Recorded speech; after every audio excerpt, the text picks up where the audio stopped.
ఈరోజు 17వ తారీఖు 5వ నెల 2026 కర్నూలులో వైఎస్ఆర్ వాళ్ళు ఒక ర్యాలీ చేశారు. ఏదో అక్రమారెస్ట్ అని టీడీపీల మధ్యన వైఎస్ఆర్ల మధ్యన కొన్ని మాటలు నడుస్తున్నాయి.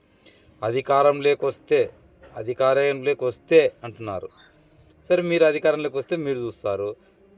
ఇప్పుడు టీడీపీల అధికారంలో వాళ్ళు చూస్తారు. మాలకు మేము పోరాడే వాళ్ళం మస్తుకున్నామే. సిపిఎం, సిపిఐఎం, ఎంఆర్పిఎస్, మా లీడర్లు ఎంతోమంది. మీరు అధికారంలో వచ్చి చూస్తారు. తర్వాత అంటే అధికారం రాకపోతే ఏం చేయలేరా? ఎందుకన్నా ఒక అవమానిస్తారు భారత రాజ్యాంగాన్ని. మీ కాడ దమ్ము లేదు. అధికారం ఉన్నప్పుడే మీ బలాన్ని చూపి అప్పుడు కవర్ చేసుకుంటున్నారు. అధికారం లేనప్పుడు తప్పుగా కొట్టుకోండి. ఇప్పుడు మా అన్నను టీజీ పడతానని ఏదో కోట్లు ఏదో అంటున్నారు. ఆ ప్రూఫ్ తీసుకొని కొట్టుకోండి. ఎందుకన్నా ఒక మాట్లాడుతూ ఉన్నారు. అంటే ఇప్పుడు మేము శాతగాని వాళ్ళమా? ఇప్పుడు మేము టీడీపీ వాళ్ళం కాదు, మేము వైఎస్ఆర్ వాళ్ళం కాదు. మందకృష్ణ అభిమానులము, సిపిఎం అభిమానులము, కమ్యూనిస్ట్ అభిమానులం. ప్రస్తుతం ఇప్పుడు విజయన్న గెలిచాడుగా అక్కడ చెన్నైలో, వాళ్ళ అభిమానులము, మంచి చేసే వాళ్ళ అభిమానులం మేము. గతంలో రాజశేఖర రెడ్డి గారు మా మందకృష్ణ ఆరోగ్యశ్రీ కోసం పోరాడుతుంటే దానికి సపోర్టుగా దాన్ని అమలు చేశాడు ప్రభుత్వంలో. మేము దాన్ని సంతోషపడుతున్నాం. టీడీపీ నారా చంద్రబాబు నాయుడు వర్గీకరణ గతంలో ఎన్ని వేల పోస్టులో వచ్చాయి, ప్రస్తుతం ఇప్పుడు అమలు చేసినాడు. పింఛన్ మా అన్న మందకృష్ణని అడిగితే చేశాడు. అభిమానిస్తాం. ఒక మాట నచ్చలేదన్న నాకు. వైఎస్ఆర్ పార్టీ వాళ్ళకి కానీ, టీడీపీ వాళ్ళకి కానీ, కాంగ్రెస్ వాళ్ళకి కానీ చెప్తా ఉన్నాను. అధికారం ఉంటే మేము చూస్తాం, అధికారం ఉంటే చూస్తామంటే ఏం పొడుతున్నారు మీరు? ఏమీ పొడసలేరు. అర్థమైందా? అధికారం లేకపోయినా ఈరోజు టీజీ భర్తన మీద ఒక నిందేస్తున్నారు కదా, ఆ ప్రూఫ్ ఏమన్నా ఉంటే కోర్టుకోండి. ఓకేనా? కోర్టుకోయి నోటీస్ పంపండి. అన్నని నేరం చేసింటే శిక్ష ఇస్తాడు. నేరం చేయకపోతే ఎవరైతే తప్పుడు కేసు వేసినారో వారి మీద కౌంటర్ కేసు వేస్తాడు. నేను చాలామంది మేధావులను చూస్తున్నాను. ఇది కాదు, ధర్మం కాదు. ఇది ధర్మం కాదు. మేము బయటకు వస్తాము, చేస్తాము, ఎన్నాళ్ళు ఉంటాం లోపల. ఇది కరెక్ట్ కాదు. సిద్ధార్థన ప్రేమపూర్వకంగా చెప్తా ఉన్నాము. అది కాదు. ఇప్పుడు మీరు ఆర్థికంగా వైఎస్ఆర్ పార్టీలో ఆర్థికంగా ఉన్నోళ్ళు ఉన్నారు కదా. తప్పు ఎవరైనా టీడీపీలు చేస్తామంటే పోండి. ఇప్పుడు వైన్ షాప్లకు గవర్నమెంట్ రాజ్యాంగం పర్మిషన్ లేదు. మీరు కొట్టుకోండి. లేదు, బస్సులు ఫ్రీగా పెట్టినాడు. బస్సులు ఫ్రీగా పెట్టవచ్చు, కానీ లిమిట్ మించి ఇప్పుడు సీట్లు ఒక 50 మంది అనుకో, 100 మందిని ఎక్కిస్తున్నాడు. దాన్ని మీరు హైకోర్టుకోండి. మీరు ప్రశ్నించలేక ఉత్తమాటలు మాట్లాడుతున్నారు అన్న మీరందరూ. ఇప్పుడు మీరు అధికారం లేరని వైఎస్ఆర్లు మాట్లాడతారు.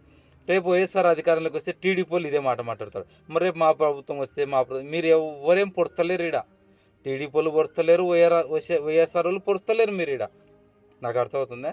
మర్డర్లు, గొడవలు కాకుండా ప్రేమపూర్వకంగా భారత రాజ్యాంగం దేవుడు గౌరవనీయుల అంబేద్కర్ ద్వారా రాజ్యాంగం ఇచ్చాడు.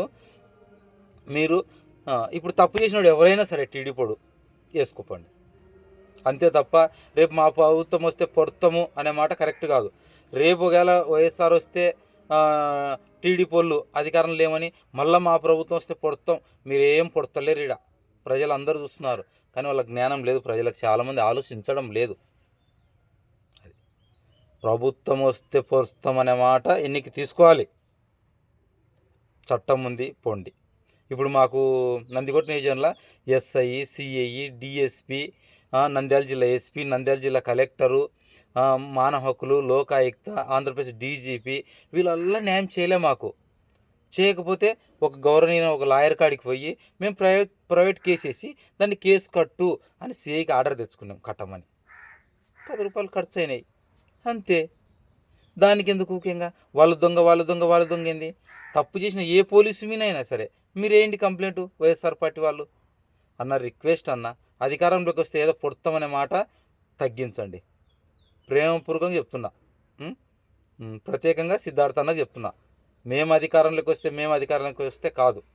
మేము మరి ఎవరు అధికారంలో మేము అడుగుతున్నామే. మా అన్న కొట్లాడుతున్నాడే, మా మందకృష్ణ అన్న. మరి ఏంది ఇది ఏమంటారు, తెలంగాణలో ఒక దళిత బిడ్డను ఒక దళితుని చంపేస్తే ఆ పోలీసు వాళ్ళ మీద ఎంత పోరాడే మా అన్న. మా అన్న అంటే ఉంటాయి అనుకుంటున్నావా? ఆడ గొడవ చేయమంటే చేస్తూ లేరనుకుంటున్నావా? తలకాయలు తింటే తలకాయలు తెస్తూ లేరనుకుంటున్నావా? మేధావులు అందరూ అన్ని కులాల్లో, అన్ని పార్టీలు, అన్ని మనుషుల్లో మేధావులు ఉంటారు. కానీ గొడవ కరెక్ట్ కాదు, శాశ్వతం కాదు గొడవ. న్యాయబద్ధంగా పోరాడినాడు మా అన్న, పోరాడుతున్నాడు.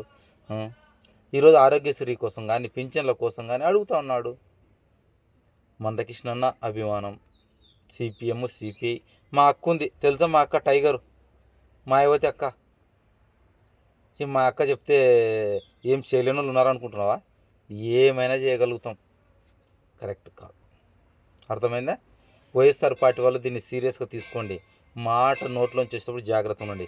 అది టీజీ భరతన మీద మీరు వచ్చారు, మీరు ఏదంటే కొట్టుకోండి, ప్రేమపూర్వకంగా చెప్తున్నా.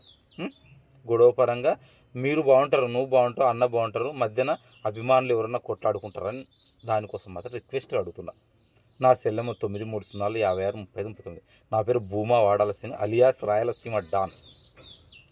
ఒక ఆఫ్టాల్ ఊర్లో ఏదో ఒక ముద్ద కోసం బతికేవాడిని రాయలసీమ డాన్ అంటే మిడుతూరు పోలీసు వారు, కడుమూరు గ్రామస్తులు నా మీద తప్పుడు కేసులు, అనేక కేసులు పెట్టి ఈ పేరు వచ్చింది. అందరికీ వందనములు.